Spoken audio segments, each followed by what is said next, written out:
We are about 4 hours away from President Obama's fifth State of the Union address. Fox News will have coverage starting at 8:55, and the five of us will be live tweeting. We're going to tell you about that later. It's going to be a tough sell for the president tonight. The latest Fox News poll says that 62% of Americans are dissatisfied with the way things are going in the country. And a Wall Street Journal poll says that 68% think the U.S. has been stagnant or worse off since the president took office. So what can we expect to hear from the president tonight? Ed Henry knows a little bit about that, and he joins us from the White House. Ed, give us the summary.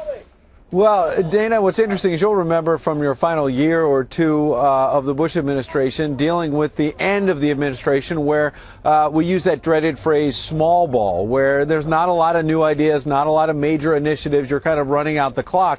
For this president, he may be getting there a little bit sooner. He obviously still has a couple more State of the Union addresses to go, but all the signals we're getting from the administration is there will not be a lot of new ideas here. Instead, what he's going to do is twofold. Say he's still willing to work with Congress, Republicans in the House, et cetera, on big ticket items like immigration reform, but he realizes it's still an uphill battle. But if that doesn't work, he's willing to go it alone on a whole series of other issues with executive orders, executive action. And we saw a little bit of that. He made a little movement on that today with the minimum wage, for example. We can get into the details in a minute. But when you talk about the tough task ahead tonight, I think it was summed up by his former White House press secretary, Robert Gibbs, who said this morning on MSNBC that last year was a lost year, that between the botched health care rollout, the IRS issue, other crises that popped up, Robert Gibbs, one of the president's top allies, was saying it was a lost year. And there's a lot riding on this tonight for the president to try to right the ship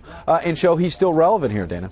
One of the things, Ed, and I'm going to turn it over to Eric here in a second, is that the White House for the last several days has actually been advertising the fact that they're going to have a small ball speech, which is a different strategy. Eric, you had a question for Ed? Yeah, Ed, so how does President Obama how does he square this circle? There's a 60% of the people who Dana points out say the economy's not working, it's not going in the right direction.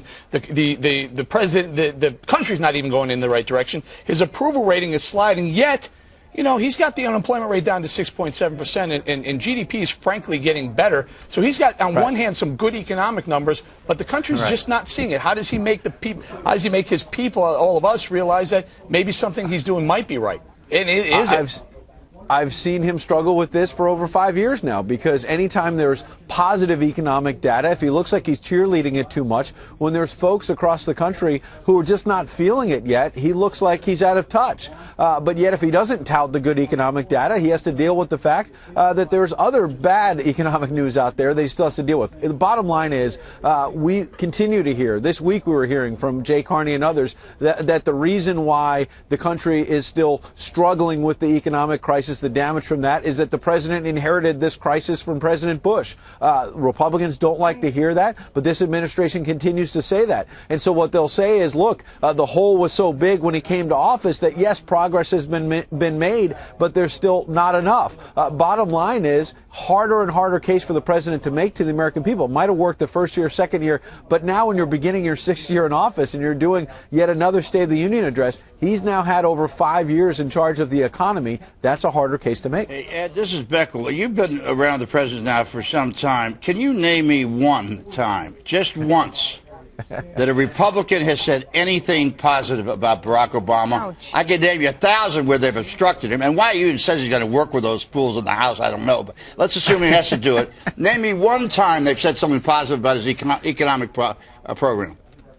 How much time do you have? I might have to think That's it over. exactly what it doesn't mind answer my question. But because they'll never Bob, can you name one time when anybody in the Democrats commented at the 4% unemployment rate during the Bush administration and said it was positive? Can you name me one time that the political opposition isn't there to support the president? My brain doesn't work that well. I just pointed this out that if the history of this administration is written, it's going to be the most anti from the Republicans.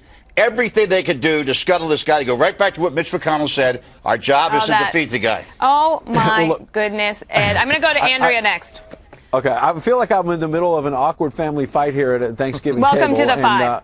Yeah, welcome to the 5. Okay, interesting. Okay, I still didn't get an answer, but that's all right. Well, I'll moderate. Let me tell you one quick thing. Speaker Boehner today at a breakfast with reporters, I was there, and at one point he was saying, look, if the president goes too far with these executive orders, he's going to face a brick wall up here from Republicans. And I asked Speaker Boehner, I said, well, why would the president think that's any different? He thinks you've already got a brick wall up against his agenda, and frankly, that's why the White House believes the president's justified to move forward on some executive orders, because he's not getting anywhere on the Hill. Good question. I'm glad you asked that question. Oh, gosh. Okay. Okay, I just want to respond to Bob very quickly, Ed. I did say something positive about the president when he, in the very early years, decided to keep some of Bush's policies in place.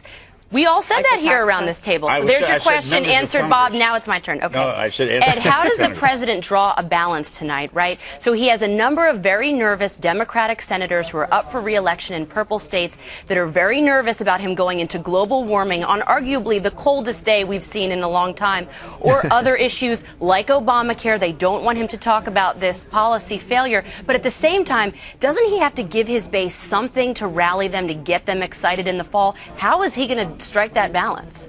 I think he's going to try to rally them on the minimum wage. You know, the executive order that he did today only involves federal contracts and future ones at that. So it doesn't impact current workers dealing with, working under federal contracts, only in the future. So it's a limited number of people will be impacted. He's going to push Congress to say raise the minimum wage to $10.10 for all workers. That's something that does rally the left. It has a very unlikely chance of passage, though, in the Republican House, as we were just talking about a minute ago. I think your point on health care is important and valid, which is that that's what Robert Gibbs was talking about this lost year. The botched rollout on health care really damaged the president's credibility. You see that in the polls, where I think he'll try to make the case to those purple state or even red state Democrats, North Carolina, Arkansas, where there's tough Senate re-election battles for Democrats, is look, the website is fixed now, or at least a long way towards being fixed, and they finally believe here tonight at the White House that the health care law is sort of turning the corner. But I will tell you, Speaker Boehner at breakfast this morning said very directly he thinks that while repealing the law is very difficult and unlikely to happen, he and other Republicans admit that,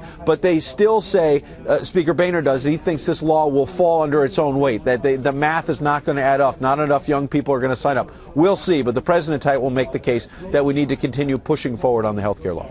Now the moment that I've been waiting for in this block, because it's always my favorite part, is when Greg gets to ask Ed a question. Yeah, because it never really is a question. It's a question disguised as a statement. In my opinion, the State of the Union is a hood ornament for a car on blocks. Makes me wonder why we keep doing this. The worst thing about the State of the Union are those starstruck POTUS poodles that line up along the entrance, so when the president saunters in like a grad student who's just won an award for most improved Marxist, they sit there and they're trying to shake his hands because they're so desperate to be on camera and be seen shaking the hand of the president. They're grown people who are starstruck. I'm getting to the question, Ed. The State of the Union, we all know, is a ritual that everybody hates. Nobody likes it, including the president, including the politicians, including the media. We all know it's a joke. So why do we keep doing it? Why don't we just say enough's enough? It's like an acquaintance you used to meet every year and you decide neither of you like each other. So why do we keep meeting?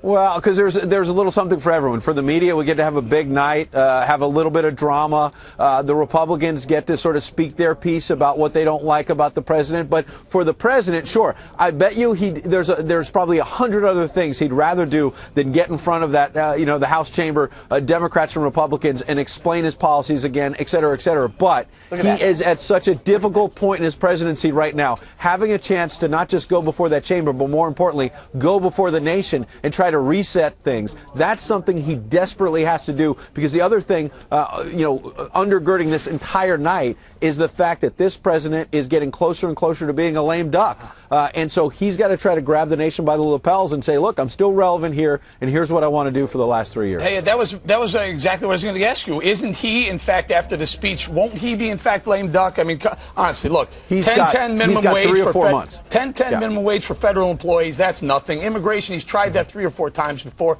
That's going to be an airball. He can't talk about Obamacare. He can't talk about raising taxes. That's a no-win. Isn't this his moment of lame duck coming out right here?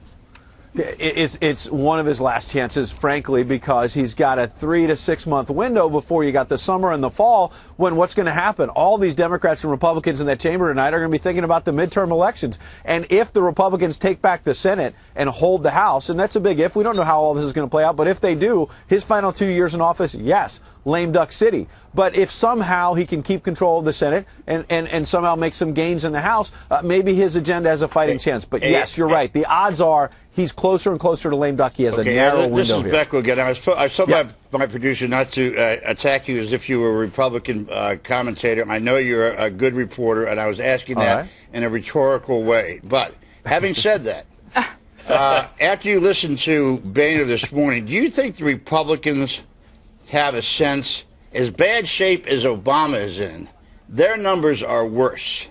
And so the question is, what are the Republicans going to do besides what they've been doing, which is no, no, no, no? Do you think the Republicans have got an agenda of their own that they might actually think they could pass? Somewhat. I mean, I think, Bob, you're answering your own question on two things. One, yes, Speaker Boehner this morning directly said, and he said this publicly before, that he believes the Republicans can't be the party of no, that they can't just beat up on every Obama policy. They got to come up with an agenda of their own. Now, leave it to the audience to decide, you know, are the Republican plans good enough? Are they better than the president? Let the people decide that. But secondly, I'd point out it was only 24 hours ago that 3 Senate Republicans came forward with a serious health care plan. Again, the White House is going to say it's not good enough, doesn't cover enough people, but there are Republican plans on the table. And so, look, they're going to fight this out. But yes, to your bottom line point, the Republicans can't just throw stones at the president. They've got to have plans on their own on the economy, health care, and they say they do. And on immigration, by the way, we've been talking about, Speaker Boehner is now leading the effort to say, let's do something. He's not saying no. He doesn't want a big plan like the president has, the comprehensive plan, but he's saying let's do this in 5, 6, 7 smaller bills, bite-sized pieces people can digest. So Boehner's actually saying yes on that issue. I was just going to say, I'm getting eyes rolled by Dan. Well, I haven't said a word. Oh, go ahead. I'll shut up. Well, about what? Okay, I'm going to get the last question. Okay. All right, go. After the States of the Union, then any president goes out on the road and they try to sell through the follow-through. The president, I know, is going to be going to Wisconsin and Tennessee. Already you have members who are elected, either the governors there or the senators, saying that they are not going to appear with the president. Do they think that this is a sign of things to come? I mean, it's fairly early in the year for this to be happening, in my opinion. They know it's a reality. It's already happened. He went a few months ago to Louisiana. Mary Landrieu, facing a tough re-election there, a moderate Democrat, did not appear with him. They said, well, she's got Senate business. I think in that case it was business in Louisiana. A few weeks ago he went to North Carolina. Kay Hagan, another Democrat endangered, had Senate business back here in Washington. So, look, as you know, Dana, this happened to President Bush in 2006 sometimes, where there were Republicans who didn't want to appear with him. There are others who were very happy to appear with President Bush and have him help raise money for them. I suspect there'll be some Senate Democrats who might not like the president that much, but yet will say, hey, he'll raise a couple $1 million for my campaign. So they know that. It's a political reality. Because of the health care law and other issues, he is going to be a help in some states, but in other states he's going to be a real hindrance. Hopefully the president won't take it personally, because it does happen to all of them. All right.